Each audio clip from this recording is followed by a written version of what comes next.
Hello, everyone. Good to see you online. I'm Nisa and my friend Monica. We're from Struggles for Sovereignty. And on this occasion, we want to share our activities as Struggles for Sovereignty on our continuous will to build and extend solidarity in the ecological struggles. So this is Struggles of Sovereignty. There's a lot of image happening on the background, but I would like to explain to you that Struggles for Sovereignty actually consists of two collectives. So the first one is Bodies of Power, Power for Bodies, a curatorial platform which explores the social role and political agency. They have established projects by collaborating with Indonesian and collective artists from Indonesia to rethink the civic role of art through DIY civic action. And the second collective is Bakudapan Food Study Group, consists of Lista, Elia, Silva, me, Nisa, Gatari, Monica, Sylvina, and Mayfi. All of us came from different backgrounds and interests.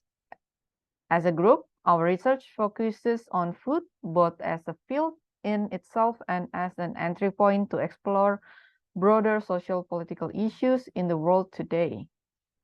Using the intersection between arts and ethnography, we have embarked on numerous projects and done a few self-publication. As you can see in the screen is our cute illustration of our member. So we started our group in Yogyakarta, the city which was claimed by our government as the second Bali, meaning that we are prospected as a tourist destination. And the implication of having this given title resulting in massive development and causing, of course, ecological problems such as drought, land grabbing, and many more. So we realized that this problem is happening continuously in different parts of Indonesia and also many areas in the world. Then we developed programs both online and offline that bring together communities working from the fields of art, food, farming, land rights, and indigenous and ecological activism to share their work and context with each other and also with the public. Through our programs, we aim to build long-lasting solidarity between groups in Indonesia and also around the world who are engaged with struggles on the right to self-determination of the basic resources that our individual and collective bodies need. So since 2019, we have self-initiated several programs including a 9-week online program of talks, a forum, and reading groups and sharing sessions. And most recently, the long-term program, The World is Our Household, which revolves around sharing and learning situated knowledge about living in solidarity with our communities and environment. The World is Our Household included research trips and community video interviews. And you can see all our programs in our website and also our YouTube.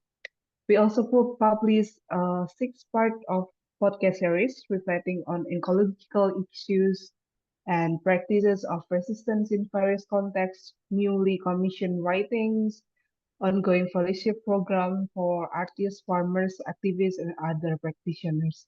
We also made a 5-day online forum which have conversation tours, workshop, and also we established a solidarity network centered on mutual support and collective resources. And as you heard from Monica, we're not alone in as working as Struggles for Sovereignty. So we work with several communities.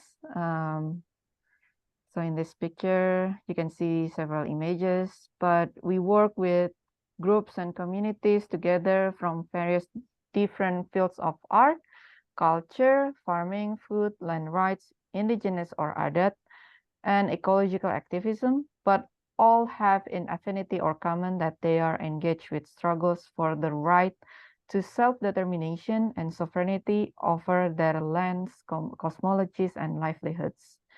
And from the slides, you can see there are four images, but actually on the bottom, it's one images together. Clockwise from the top, it's Sultan from Cianjur, and then next to it, it's Ama from Palu, and then on the bottom is Bang Gilung from Pekanbaru, and all of them are part of fellowship program. So fellowship is a transdisciplinary online study program for practitioners from Indonesia and other parts of the world who are actively working on ecological justice within or in their own localities and communities. So, for example, where I'm taking example from Bangilong, the bottom image. So Bangilong in this fellowship program, he conducted river expedition, and from that expedition, he produced a children book to document indigenous knowledge from the Talang Mama, alongside with many youngsters and from other fellowship participants. Another example is one of our forum partner, named Lian Gogali. So Lian Gogali is the founder and the chair of Institut Mosinto. Institut Mosinto is a grassroots community organization that based in Poso district, Central Sulawesi, Indonesia. So for several years, Institut Mosinto has been actively initiating and organizing festivals, such as Festival Mosinto, which started in 2015. So they believe that the rural area needs space to meet and learn together. And festival become a platform to not only accommodate a meeting and learning, but also to celebrate and preserving the culture and also biodiversity. And as a community, actually now, until now, they face a struggle against geothermal energy development that threaten their everyday living spaces, such as their lakes, their land, and their forests. And another forum partners came from Aman Perempuan, or Perempuan Aman in Indonesian, we call it. So Perempuan Aman is the Women's Association of the Indigenous Peoples Alliance of the Archipelago, focusing on the situation of indigenous women. So we work together alongside with Yurni Sadaria, one of the member of Aman Perempuan or Perempuan Aman. And they're located in Penajam Pasir, East Kalimantan, and their practices is very active on documenting traditional medicine and also their traditional medicinal plants, and also to document their practices on how to forage in their local forests. However, all this knowledge is in danger actually recently, because if you are aware on the news about Indonesia, currently the government is develop a new capital city. So from Jakarta, move to East Kalimantan, and the place is really close to the local forest where Perempuan Aman live. So their existence is also in danger currently. Yeah, in addition, we actually have made a research trip to uh, Poso and to Kalimantan. And yeah, and we bring our fellowship member and also artist partner to do the research trip.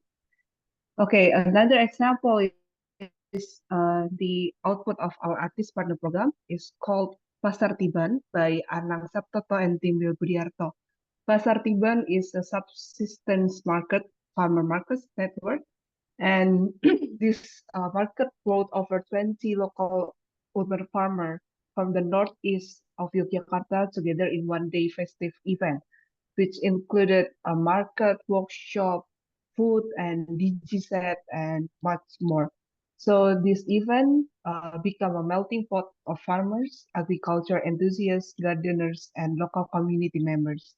Anang and Timbul in this project really use their creative strategies to connect people. So it truly feels like a festival. And this event actually very successful and make the community itself working and making it happen again next year independently. And the most recent one is our project or our activities together with Art Catalyst and also with other partners. It's called Soil Futures. As I mentioned, there are other partners other than Art Catalyst. They are Rewalk, Sakia, and also FASL. Together, these five organizations, we work together in the network called Soil Futures. And for Struggles for Sovereignty, we work together with Ars Catalyst to initiate an online school program called School of Soil Futures that brings together artists, ecological activists, community organizers, soil caretakers, and others working on social and ecological justice from across the world. And this program has just finished last March, if not mistaken, last March or last May, sorry. And our aim for the school, we would like to have the school open for everyone that want to nurture an exchange of their situated practices among those who look after and care for soil. So this school will encompass a multiplicity of perspective and relations from the microbial dimension to land-based practices, from acts of preparation and healing to modes of resistance and storytelling. And from all these activities that we've done together as Struggles for Sovereignty, we have this question when we work together with every collaborators we have. The question is, how do we take care of the relationship that we build together? And then most importantly, how can we break alienation in the ecological struggle we face every day? So we recognize that our practices will relate or sometimes collaborate with communities that directly affected by problems of social and ecological justice. These communities have their own voices, their own agency, and their struggle with their lives for their own right of land, water, food, and their ecologies. So they often in more difficult situation than we are. So we are trying to start from the need of the community and not to push our idea of project to them, but listening and make this project grow together with them within their local context. So what we did were not having a hit and run relationship with them, but developing a relationship from nothing to a growing friendship by working together on a long-term basis. Even after the project is done, on the paper, we are still working with them on other community until now. So we are also trying to amplify their struggles by self-publishing in the website. We have writing commission, podcast series, and community interview to make their voices heard even more. We also realize the importance of redistribution of resources and access to resources, including financial support. We're trying to be transparent in the budget that we get, like making collective vote as a way to redistribute the funding. And during the online and offline meeting, we also trying to create a safe space for everyone to make the community comfortable to share their joys, sorrows, struggles, or hopes in this solidarity network. And then because it is a long-term relationship, we need to be flexible because the community is dynamic and the need of the community also always change.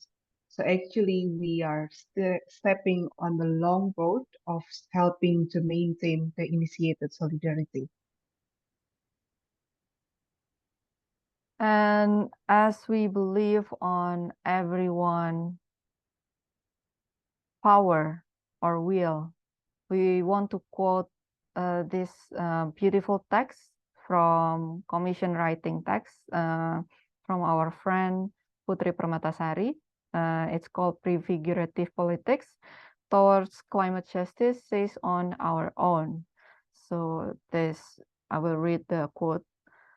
With regard to collective organizational aspect, every individual is free to determine their role and is aware of their own responsibilities.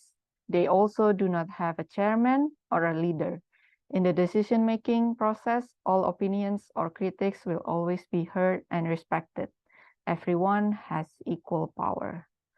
And from this quotes that everyone has equal power, we believe that these are all the keywords that Struggles for Sovereignty has been working on continuously until now. The keywords, we put more trust into everyone powers.